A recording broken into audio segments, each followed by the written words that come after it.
Биыл елімізде энергия қуатын өндіруге бағытталған ірі стратегиялық жобаларды іске асырудың белсенді кезеңі басталды. Бұл бағытта жетекші рөлді Самұрық энергия акционерлік қоғамы атқарып келеді. Компания жыл соңына дейін энергетикалық нысандарды бастан аяқ салу бойынша 10 келісімшартқа қол қоюды жоспарлап отыр. Бұл энергия жүйесінің тиімділігін арттырып, өңірлерді тұрақты жылу және электр энергиясымен қамтуға мүмкіндік береді. Елімізде іске қосылатын энергетикалық жобалардың жартысы Самұрық энергияның үлесіне тиесілі.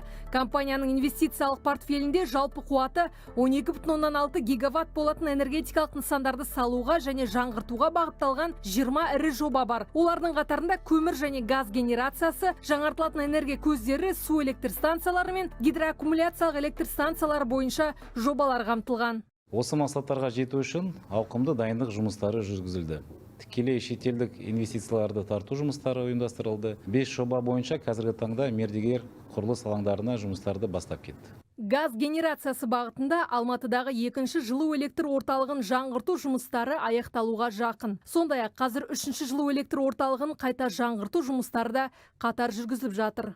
Самұрық энерго көмір генерация саласындағы жобаларды да жүзеге асырып жатыр. Көкшетау, Семей және Өскемен қалаларында таза көмір технологияларын қолдана отырып, жаңа жылу орталықтары салынуда.